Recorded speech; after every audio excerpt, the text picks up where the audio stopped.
Namaskar, my dear friends. This is video number 19 on Talks with Bhagwan Sri Ramana Maharshi.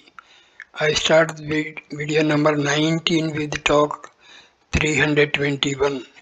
Devotee puts the question: Miseries appear in Jagrat, why should they appear? Maharshi replies: If you see yourself, they will not appear.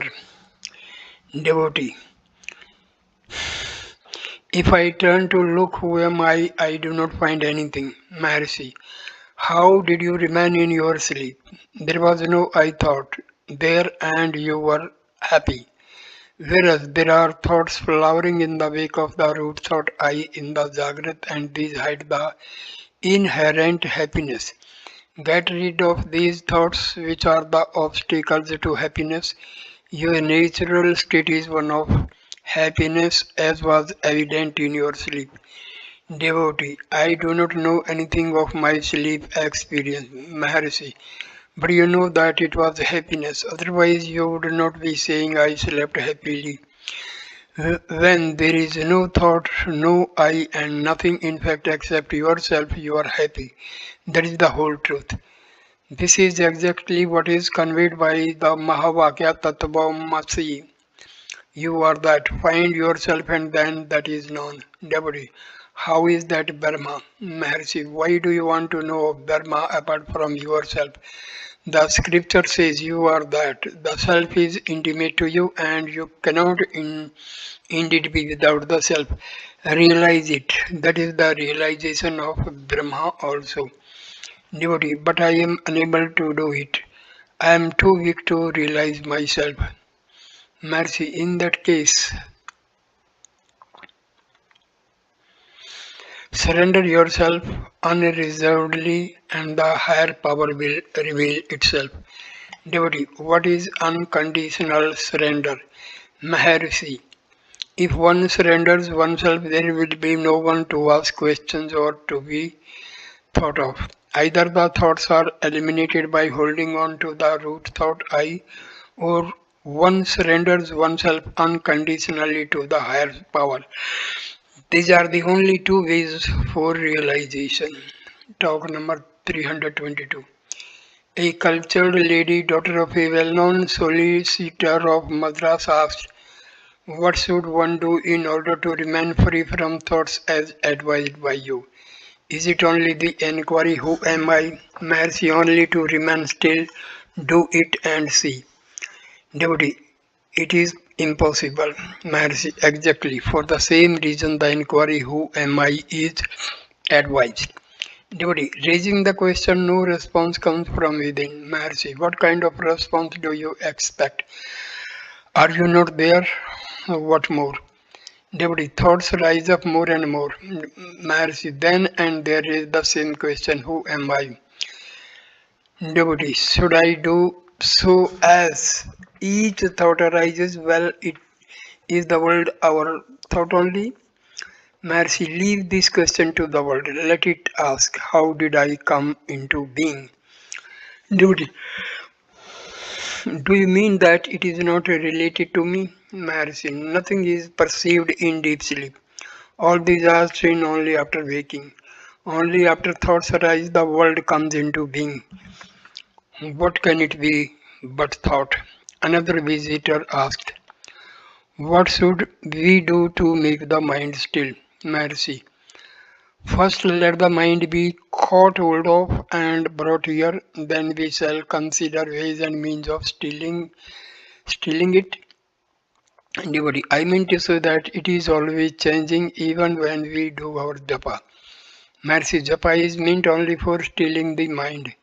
Devotee: What japa is good for it? Mercy: Anything suitable such as Gayatri. Devotee: Will Gayatri do?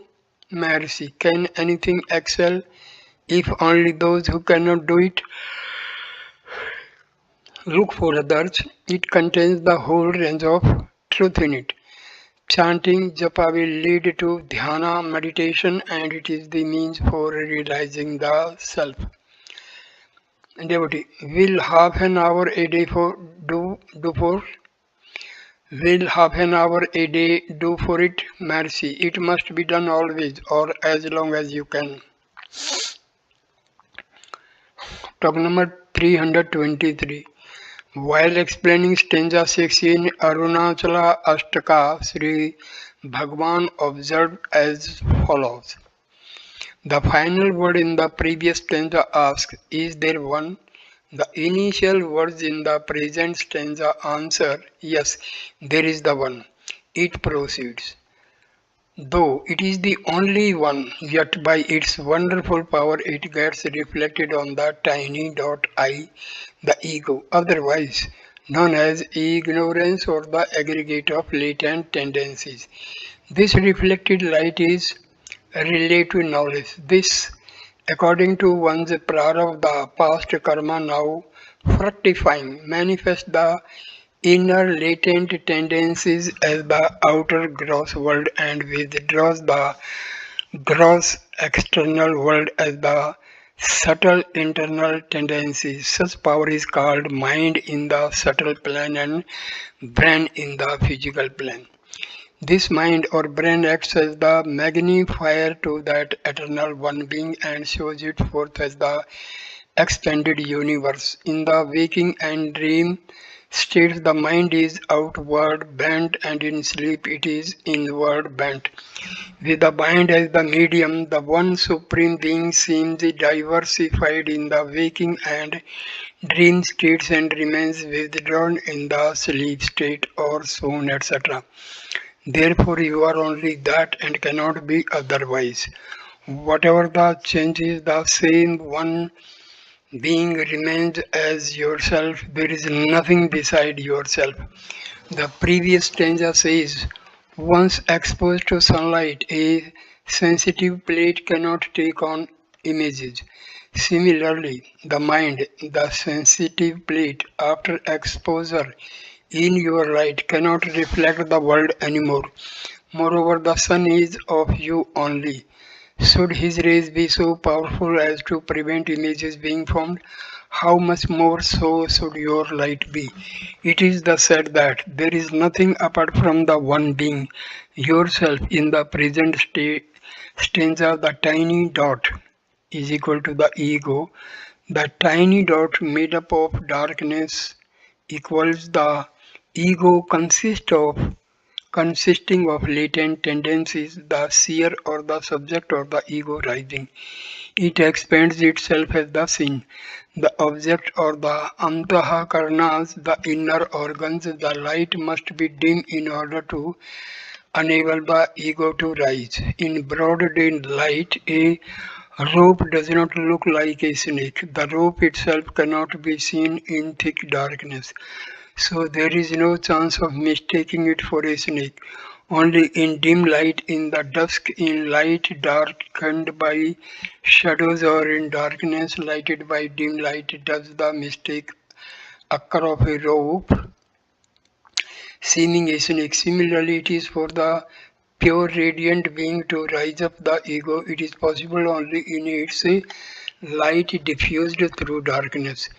This darkness is otherwise known as the original ignorance, original sin. The light passing through it is called reflected light.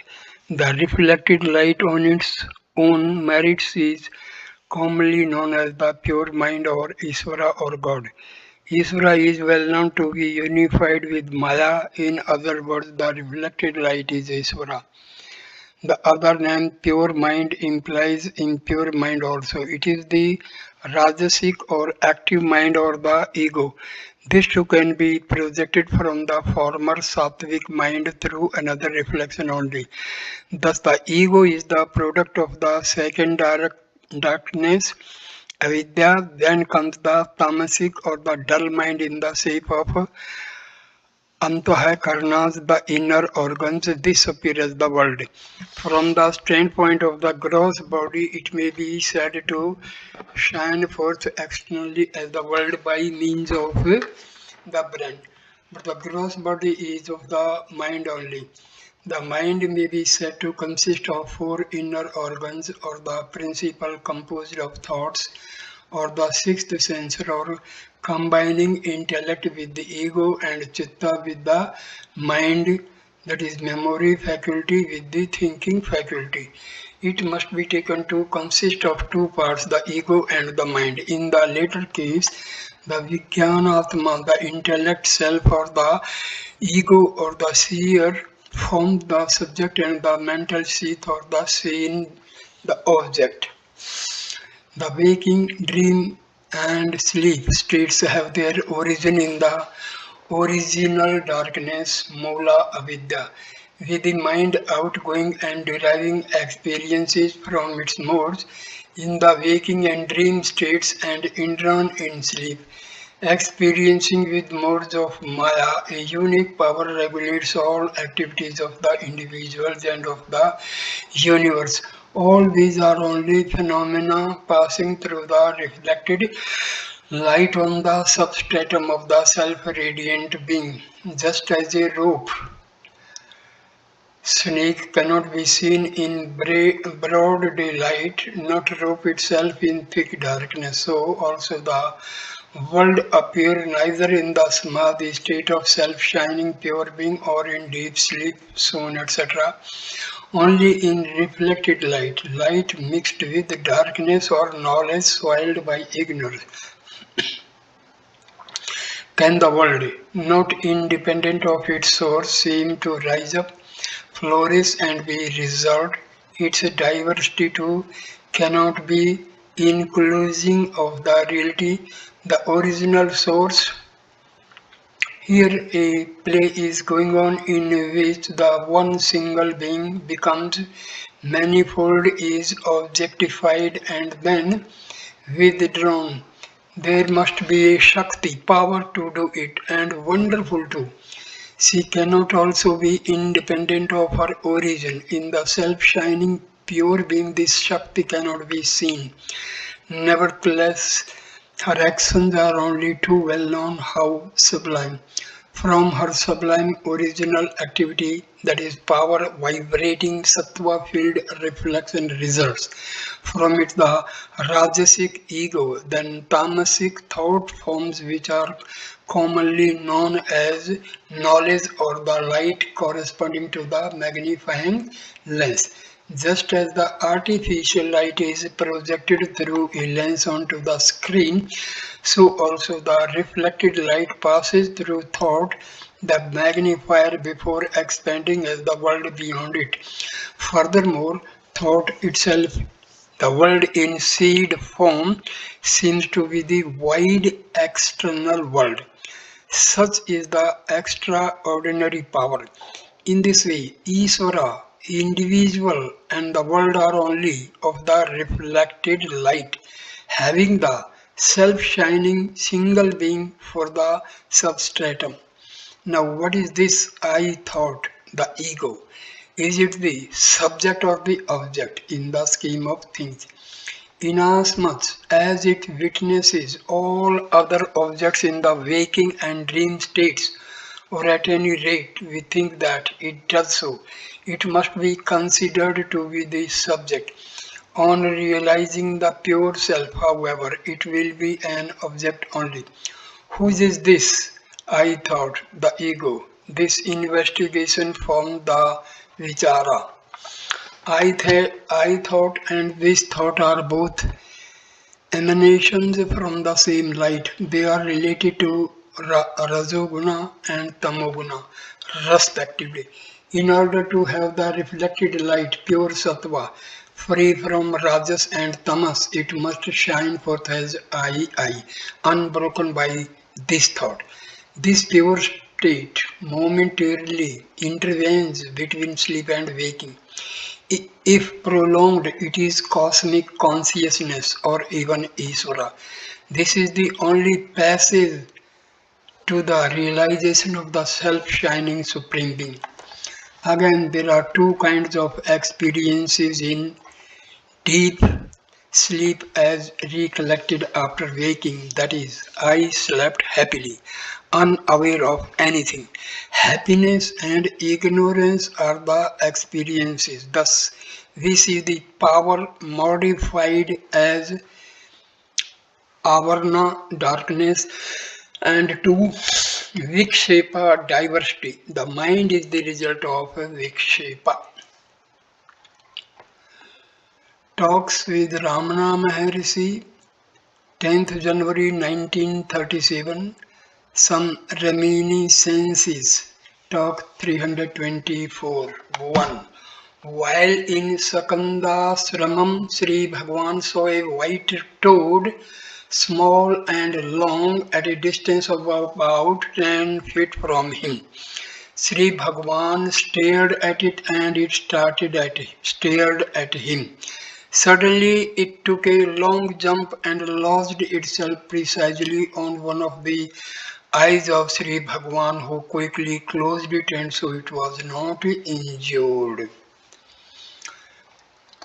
Second, there were two peacocks which used to strut with their feathers spread out like a spangled fan. A cobra too used to take part in the pastime and raised its hood and moved about in their midst. 3. Sri Bhagavan says that the peacock, as soon as it sights a green lizard, goes straight to it and meekly places its neck down before the lizard, which bites it off and kills the peacock. 4th, Rangaswamy Iyengar was once out on the hill. A leopard was nearby. He threw a stone, it turned towards him. He hurried away for his life. Sri Bhagavan met him on the way and asked what the matter was. Iyengar simply said leopard as he was running. Sri Bhagavan went where the beast was and it moved away soon after. All this happened at the time of the plague. Leopards used to roam freely by the side of the temple, sometimes in twos and threes. 5th, Sri Bhagavan said, a frog is often compared to a yogi. It remains of the underskin below the neck. Again, frogs can remain for extraordinary long periods with their animation suspended. They are said to swallow their tongues. Swallowing the tongue is a yogic practice. The animation is suspended. The yogi does not die, but the tongue must be drawn out by someone else before life activity is resumed.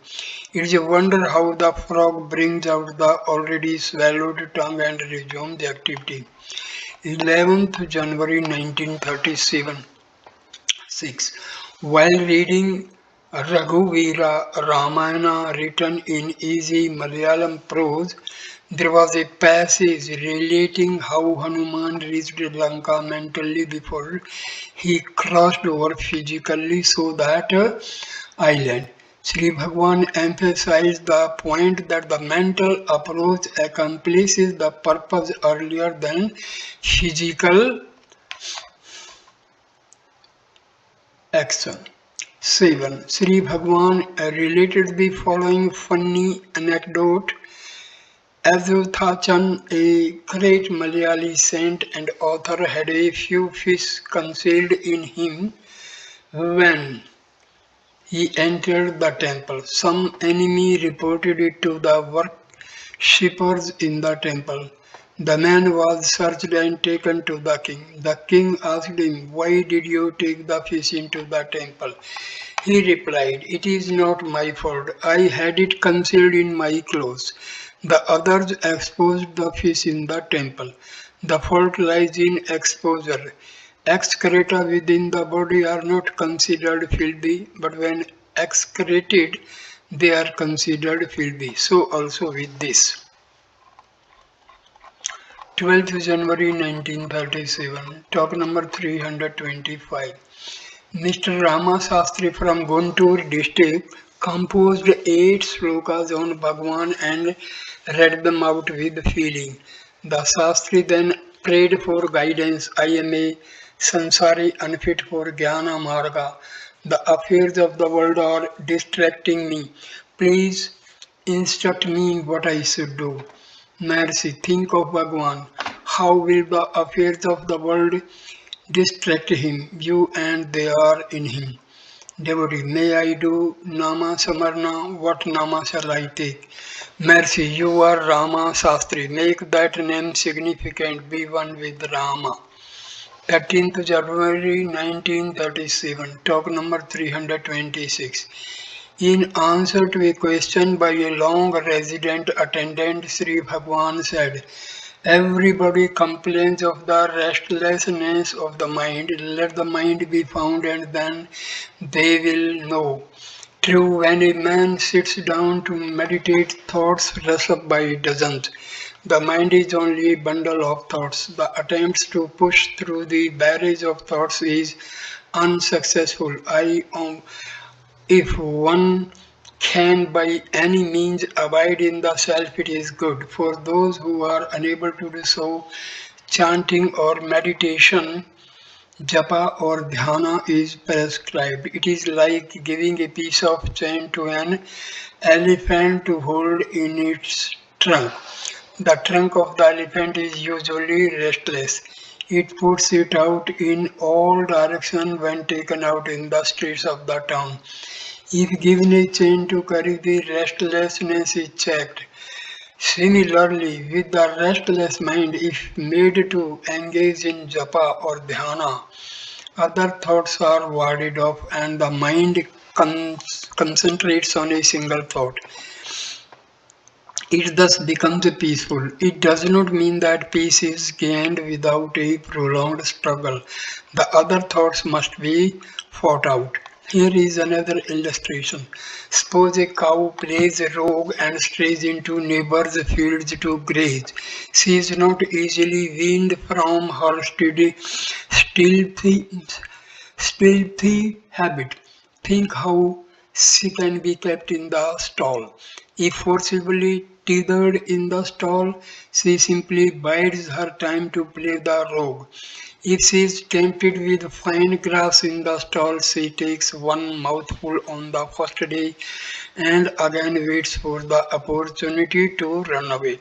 The next day she takes two mouthfuls, so she takes more and more on each succeeding day, until finally she is weaned from her wicked tendencies. When entirely free from bad habits, she might be safely left free and she would not stray into the neighbor's pasture land. Even when beaten in the stall, she does not afterwards leave the place. Similarly, with the mind, it is accustomed to stray outward by the force of the latent vasanas manifesting as thoughts. So long as there are vasanas contained within, they must come out and exhaust themselves. The thoughts comprise the mind. Searching what the mind is, the thoughts will recoil and the seeker will know that they arise from the self. It is the aggregate of these thoughts that will call mind. If one realizes that the thoughts arise from the self and abide in their source, the mind will disappear. After the mind ceases to exist and bliss of peace has been realized, one will find it then as difficult to bring out a thought as he now finds it difficult to keep out all thoughts. Here the mind is the cow playing the rogue. The thoughts are the neighbor's pasture. One's own primal being free from thoughts is the stall. The bliss of peace is too good to be disturbed. A man fast asleep hates to be awakened and ordered to mind his business. The bliss of sleep is too enthralling to be sacrificed to the work born of thoughts. The thought-free state is one's primal state and full of bliss. Is it not miserable to leave such a state for the thought-ridden and unhappy one? If one wants to abide in the thought-free state, a struggle is inevitable. One must fight one's way through before regaining one's original primal state. If one succeeds in the fight and reaches the goal, the enemy, namely the thoughts, will all subside in the self and disappear entirely. The thoughts are the enemy. They amount to the creation of the universe. In their absence, there is neither the world nor God, the Creator. The bliss of the self is the single being only. When Prahlada was in Samadhi, Vishnu thought within himself, this Asura being in Samadhi, all the Asuras are in the peace. There is no fight, no trial of strength, no search for power, nor the means for gaining power. In the absence of such means for power, yoga, yagna, etc., that is, the gods are not thriving. There is no new creation, nor even any existence justified. So I will wake up him.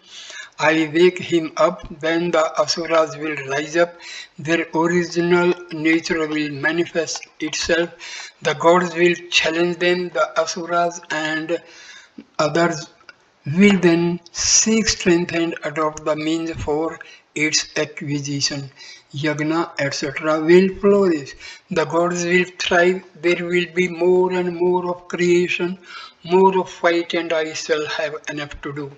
So Vishnu awakened Prahlada, blessing him with eternal life and Jivan Mukti. Deva Asura fight was resumed and the old order of things was restored so that the universe continues in its eternal nature.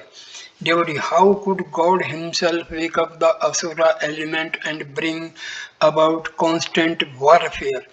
Is it not pure goodness, the nature of God? Mercy, goodness is only relative. Good always implies bad also. They always coexist. The one is the observer of the other. Talk 327.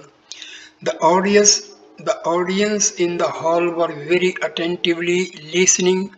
One of them, a sincere devotee of Sri Bhagwan, was so impressed by it that he soon lost himself. He later described his experience as follows.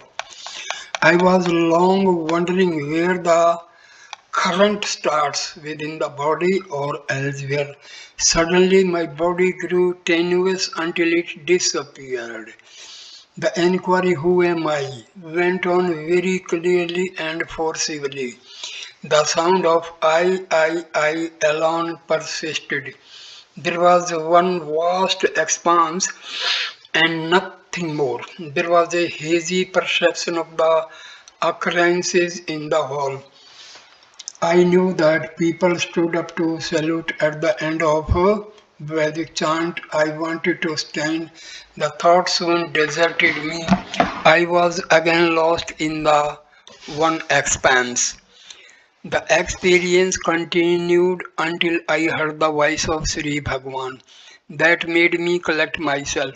Then I stood up and saluted. A strange feeling continued for more than half an hour. I cannot forget it, it is still haunting me.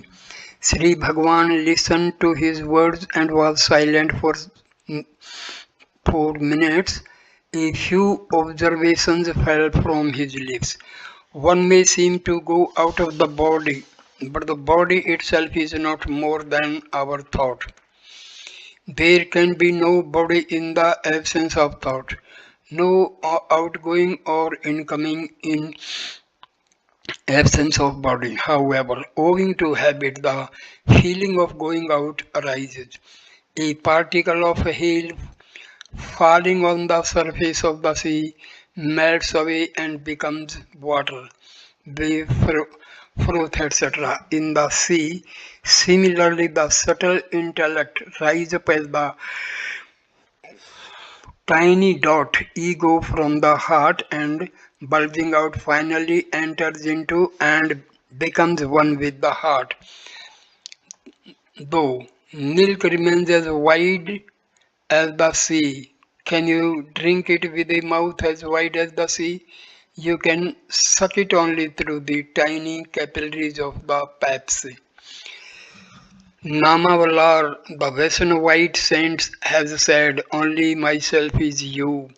What does it mean? Before I realized myself, I was wandering, looking out for you.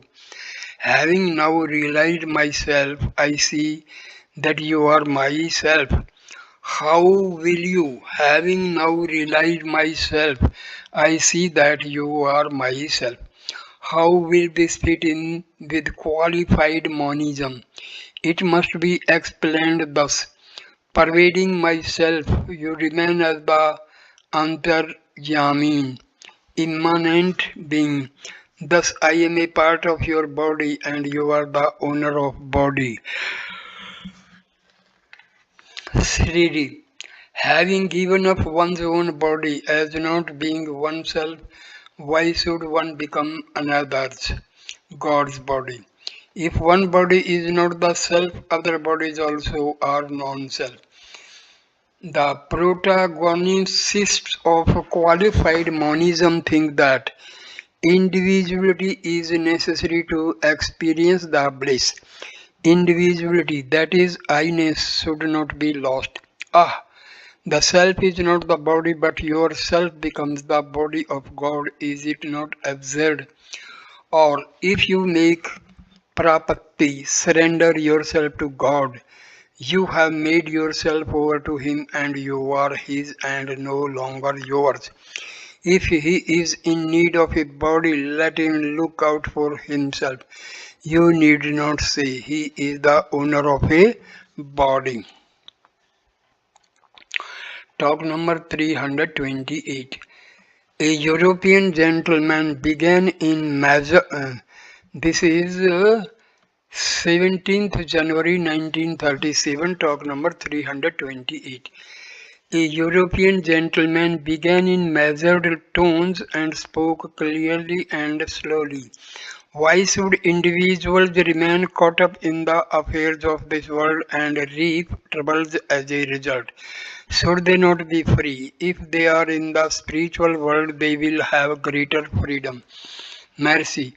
The world is only spiritual. Since you are identifying yourself with the physical body, you speak of this world as being physical and the other world as spiritual, whereas that which is only spiritual. Devotee, do the disembodied souls, that is the spirits, have a deeper insight and enjoy greater freedom? Mercy, because you identify yourself with this body, you speak of the disembodied souls as being spirits. From these limitations, you talk of their limitations and seek to know their capacities. Even the disembodied souls have subtle bodies, otherwise, you would not say disembodied souls.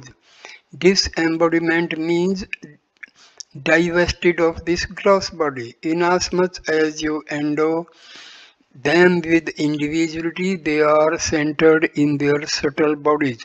Their limitations will be according to their own state. Just as you feel the burden of your limitations, they also feel the burden of their limitations. What I mean by spirit and spiritual world is the absolute spirit and not relative. If you realize yourself as the spirit, you will see that this world is only spiritual and not physical. Devotee, are their bodies temporary as our bodies are? Do they reincarnate, Maharshi? These questions arise because you think yourself the body. This body has birth and death, and when this body falls, another body arises, which is called reincarnation. But are you the body? If you find that you are not this body but the spirit, you will be free from gross or subtle bodies, and then there will be no limitations. Where is the world physical or spiritual in the absence of any limitations? How will the question of reincarnation arise? Again, consider it from another point of view. You create a dream body for yourself in the dream and act with that dream body. The same is falsified in the waking state. At present, you think that you are this body and not the dream body. In your dream, this body is falsified by dream body. So that you see neither of these bodies is real. because each of them is true for a time and false at other times. That which is real must be real forever. But you say I. This I consciousness is present all through the three states. There is no change in it. That is alone real. The three states are false. They are only for the mind. It is the mind which obstructs your vision of your true nature. Your true nature is that of infinite spirit. That was the case in your sleep. You note the limitations in the other two states. What is the difference due to there was no mind in sleep, but it exists in the dream and the waking states. The feeling of limitation is the work of the mind. What is mind? Find it. If you search for it, it will vanish by itself, for it has no real existence. It is comprised of thoughts. It disappears with the cessation of thoughts. Devotee, do I remain then? Mercy, what is your experience in sleep? There were no thoughts, no mind, and yet you remained then. Devotee, when I try to meditate, I am unable to do so because my mind wanders. What should I do? Mercy, your question furnishes the answer. First, with regard to the first part of the question, you say you concentrate but do not succeed. You means the self. On what do you concentrate? Where do you feel? Are there two selves for the one self to concentrate on the other? Which is the self now complaining of failure? There cannot be two selves. There is only one self. That need not concentrate, you ask. But then why is there no happiness? What is that prevents you from remaining as the spirit which you are in sleep? You yourself admit that it is the wandering mind. Find out the mind. If its wandering stops, it will be found to be the self, you, I. Consciousness, which is spirit eternal, it is beyond knowledge and ignorance. Devotee, I am hard worked and find little time to practice concentration. Are there any aids for it? Is control of breath a good aid? Maharshi, prana and mind arise from the same source. The source can be reached by holding the breath or tracing the mind. If you cannot do the latter, the former will no doubt be helpful. Regulation of breath is gained by watching its movement. If the mind is washed, thought cease, peace results, and it is your true nature. King Janka said, I have now found the robber, namely the mind, who has been robbing me of my I-ness. I will instantly kill this thief. The perturbation owing to thoughts appears to rob the self of its peace. The perturbation is the mind. When that seizes the mind is said to take flight, the self remains as the undisturbed substratum. Another person interposed, the mind must kill the mind. Mercy, yes, if there be the mind, a search for it discloses its non-existence. How can anything that does not exist be killed? Devotee, is not mental japa better than oral japa? Mercy, oral japa consists of sounds. The sounds arise from the thoughts. For one must think before one expresses the thoughts in words. The thoughts form the mind. Therefore, mental japa is better than oral japa. Devotee, should we not contemplate the japa and repeat it orally also? Mercy, when the japa becomes mental, where is the need for sounds thereof? Japa becoming mental becomes contemplation, dhyana, contemplation, and mental japa are the same. When thoughts cease to be promiscuous and one thought persist to the exclusion of all others. It is said to be contemplation. The object of japa or dhyana is the exclusion of several thoughts and confining oneself to one single thought. Then that thought to vanishes into its source, absolute consciousness, that is the self. The mind engages in japa and then sinks into its own source. Devotee, the mind is said to be from the brain. Maharshi, where is the brain? It is in the body. I say that the body itself is a projection of the mind. You speak of the brain when you think of the body. It is the mind which creates the body, the brain in it, and also ascertains that the brain is its seat. Devotee. Sri Bhagwan has said in one of the works that the japa must be traced to its source. Is it not the mind that is meant? Maharshi, all these are only the workings of the mind. Japa helps to fix the mind to a single thought. All other thoughts are first subordinated until they disappear. When it becomes mental, it is called dhyana. Dhyana is your true nature. It is, however, called dhyana because it is made with effort. Effort is necessary so long as thoughts are promiscuous. Because you are with other thoughts, you call the continuity of a single thought meditation or dhyana. If that dhyana becomes effortless, it will be found to be your real nature. Talk number 329. In the morning, Sri Bhagwan read out a short passage from Saint Estella in the Tamil Ramakrishna Vijayam. Its purport is your enemies are lust, passion, etc. If you feel injured, turn within and find out the cause of the injury. It is not external to you. The external causes are mere superimpositions. If you cannot injure yourself, will the all merciful God injure you in any manner? Sri Bhagwan further said that Saint Estella was a good saint whose teachings were quite sound. Talk number 330. Sri Bhagwan, being asthmatic, is hoarse in throat. Oranges were brought as offerings.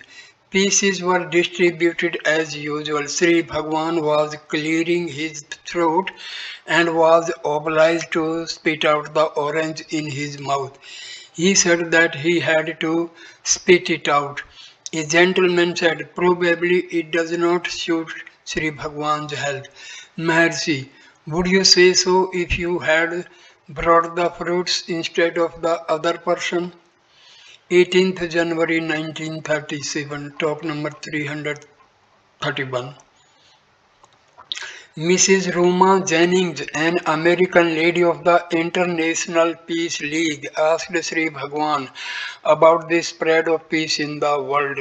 Sri Bhagwan replied that if one gains the peace of the self, it will spread itself without any effort on the part of the individual. When one is not oneself peaceful, how can that one spread peace in the world? The lady asked if it was not true that the East has a scientific approach to the realization of the self. Mass, you are already the self. No elaborate science is necessary to establish it.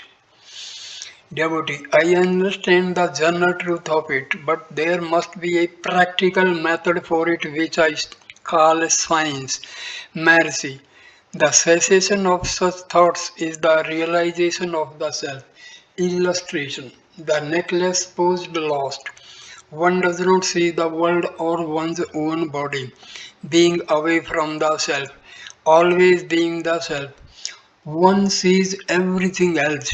God and the world are all in the heart. See the seer, and everything will be found to be the self. Change your outlook. Look within. Find the seer, who is the substratum of the subject and the object. Find it, and all problems are solved. The lady was then told of the pamphlet, Who Am I? She agreed to read it before asking further questions of Sri Bhagwan. Talk number 320. Talk number 332. Devotee, what are the three voids? Mukpads, Maharshi. First, Tat, Ishvara, Turiya. Second, Tvam, Jiva, Turiya. Third, Asi, Turiya. Turiya is the substratum of the waking, dream, and sleep states. Devotee, the first two are alright. What is the third? Mercy, all pervasiveness is said to be the waking, all shining is said to be the dream, perfection, ananta is said to be the sleep. That which underlies these is asituriya. Devotee, it is so strange, Maharshi, is that all? There is no limit to polemics. Listen, they say the Mahavakya Tattva Asi is common. Another containing five words, Tat Tvam Asi Api Nijam, is the most secret one taught by Dakshinamurti in silence, corresponding to the five words they formulate five states. Again, look at Vichara Sangraha. The author of distinguish Adhara from Adhisthana. According to him, the rope is always Adhara both when it looks like a snake and otherwise.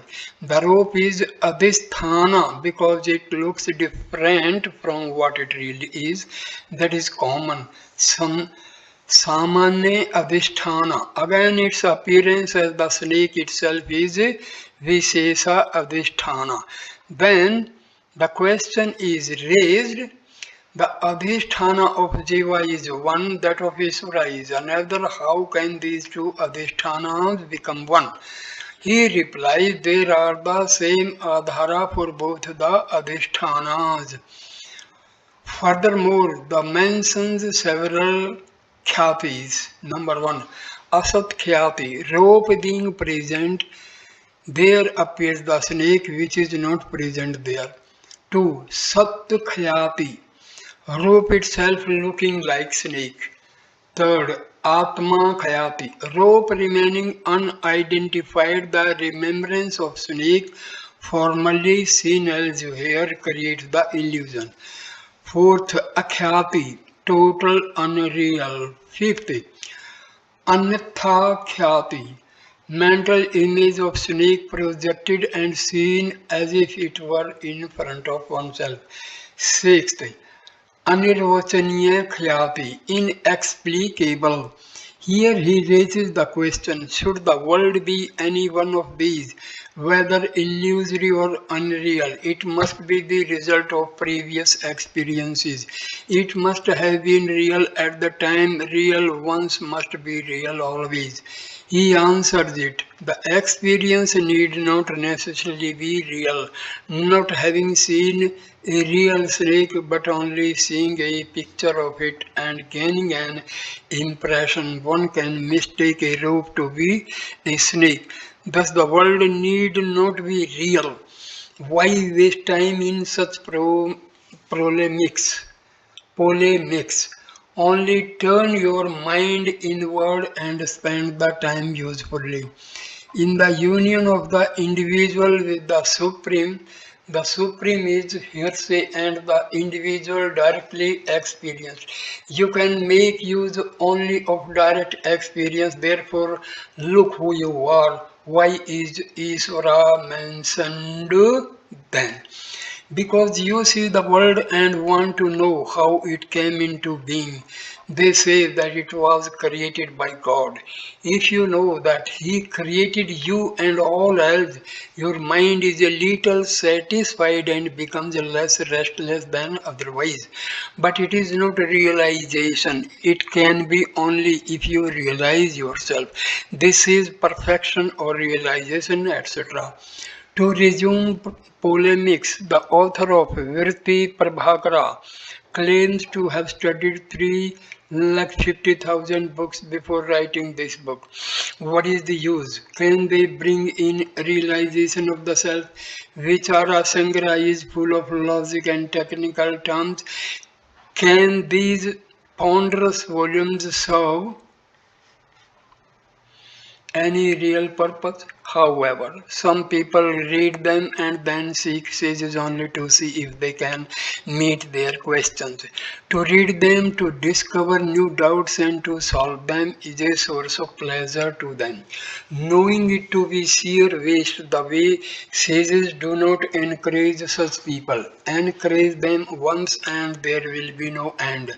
Once the inquiry into the self can be of use.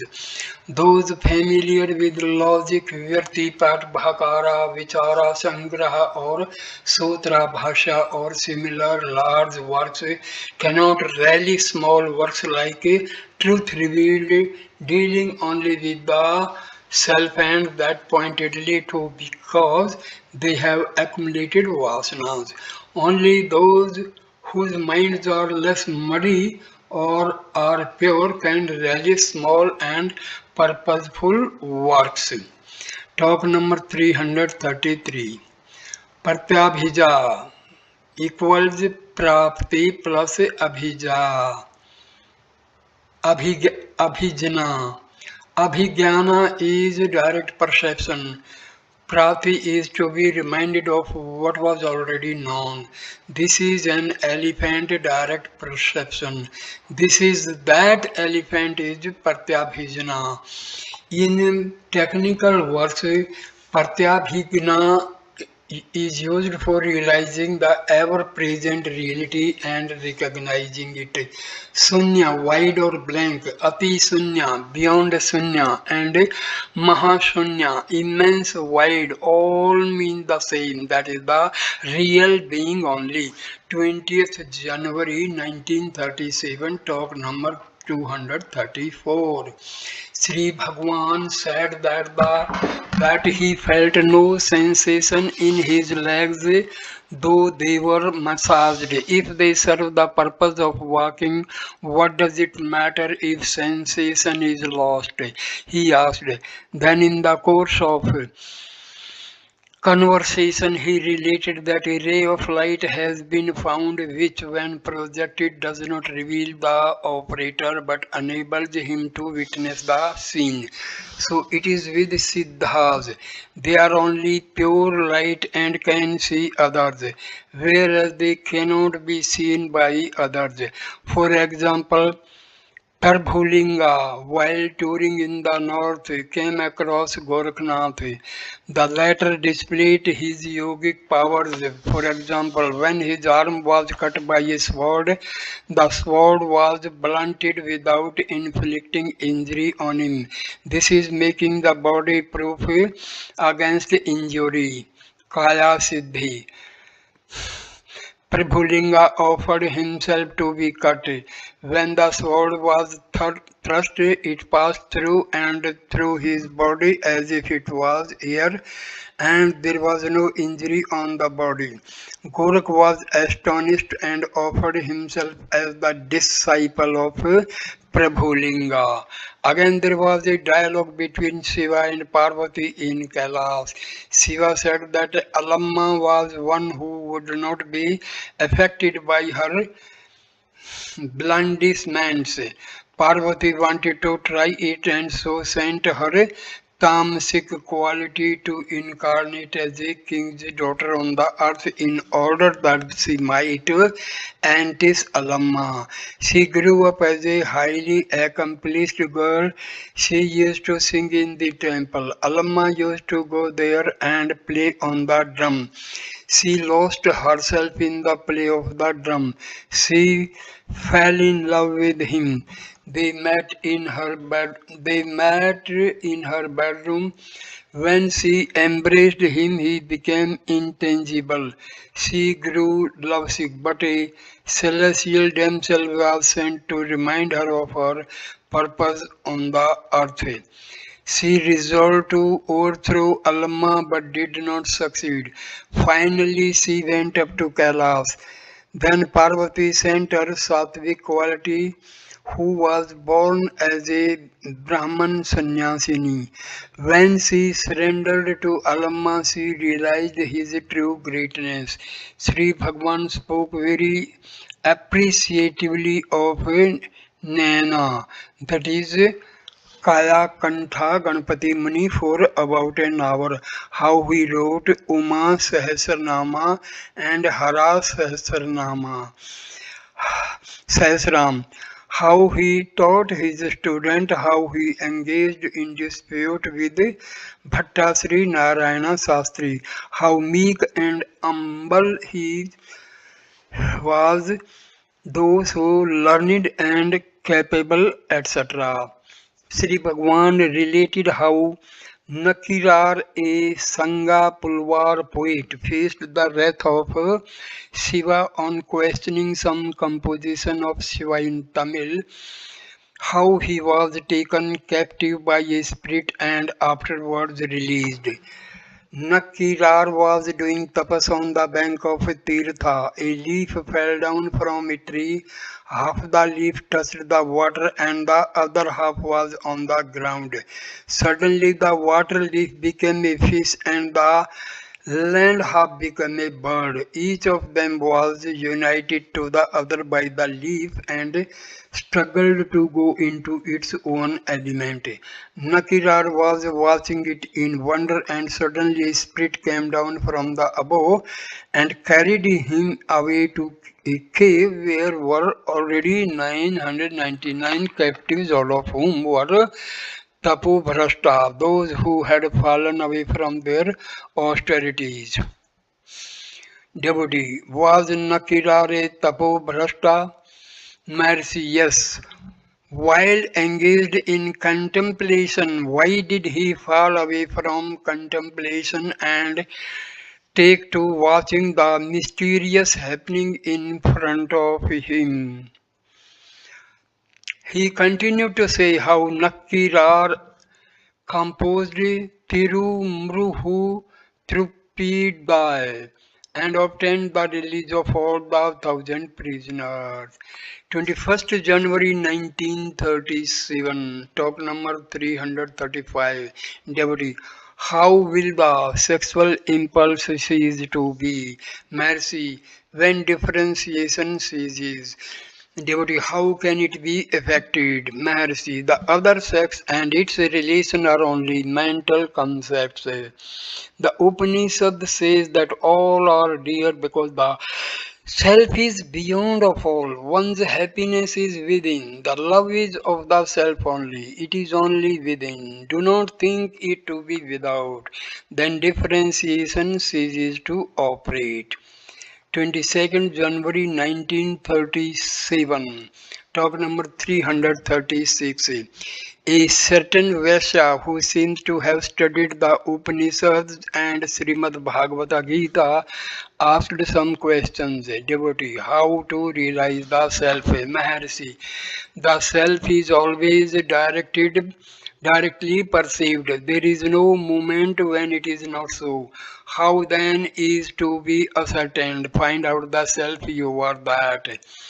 Devotee, but it is said the heart knots are cut away and all doubts, and when the Supreme is found, the word drishti is used. Maharshi, To be the self is the same as seeing the self. There are no two selves for the one to see the other. Later he continued the same question of investigation of the self. Devotee, how to realize the self? Maharshi, it is already realized. One should know this simple fact. That's all. Devotee, but I do not know it. How shall I know it? Maharshi, do you deny your existence? Devotee, no, how can that be done? Maharshi, then the truth is admitted. Devotee, yet I do not see. How shall I realize the self? Maharshi, find out who says I. Devotee, yes, I say I. Maharshi, who is this I? Is it the body or someone besides the body? Devotee, it is not the body, it is someone besides it. Mercy, find it out. I am unable to do it. How shall I find it? Mercy, you are now aware of the body. You were not aware of the body in deep sleep. Still, you remained in sleep. After waking up, you hold the body and say, I cannot realize the self. Did you say so in your sleep? Because you were undivided, akhanda. Then you did not say so. Now that you are contracted within the limits of the body, you say, I have not realized. Why do you limit yourself and then feel miserable? Be of your true nature and happy. You did not say, I in sleep. You say so now. Why? Because you hold to the body. Find out where from this I comes, then the self is realized. The body being insentient cannot say I. The self being infinite cannot say I either. Who then says I? Devotee, I do not yet understand how to find the I. Mercy, find out where from this I arises. Then this I will disappear and the infinite self will remain. This I is only the note between the sentient and the insentient. The body is not I, the self is not I. Who then is the I? Where from does it arise? Devotee, where from does it arise? Maharshi, find out. Devotee, I do not know. Please enlighten me. Maharshi, it is not from without, it is from within. Where does it come from? If elsewhere you can be led there, being within you must find it out yourself. Devotee, from the head. Mercy, does the concept of a head arise after the eye or does I arise from the head? If I be in the head, why do you bend it when sleep overpowers you? I is ever constant, so also must its seat be. If the head bends at one time and is erect another, how can it be the seat of I? Your head is laid flat in sleep. When awake it is raised up. Can it be the I? Devotee, which is it then? Mercy, I comes from within. When asleep there is no I. Just before waking there is I thought. Devotee, the heart note is said to be between the eyebrows. Mercies, some say between the eyebrows, others at the coccyx, and so on. All these are from the standpoint of the body. The body comes after the I thought. Devotee, but I cannot divest myself of the body. Mercy, so you admit that you are not the body. Devotee, if there is pain in the body, I feel it, but not if another body is injured. I cannot get over this body. Mercy. This identity is the cause of such feeling. That is the Hridaya Granthi, heart knot. Devotee, how is this knot to go? Maharshi, for whom is the knot? Why do you want it to go? Does it ask or do you ask? Devotee, I cannot ask, I am asking. Maharshi, who is that I? If that is found, the knot will not remain. Devotee, the knot is concomitant with the body. The body is due to birth. How is rebirth to cease? Maharshi, who is born? Is the self born or is it the body? Devotee, it is the body. Maharshi, then let the body ask how its rebirth may cease. Devotee, it will not ask, so I am asking.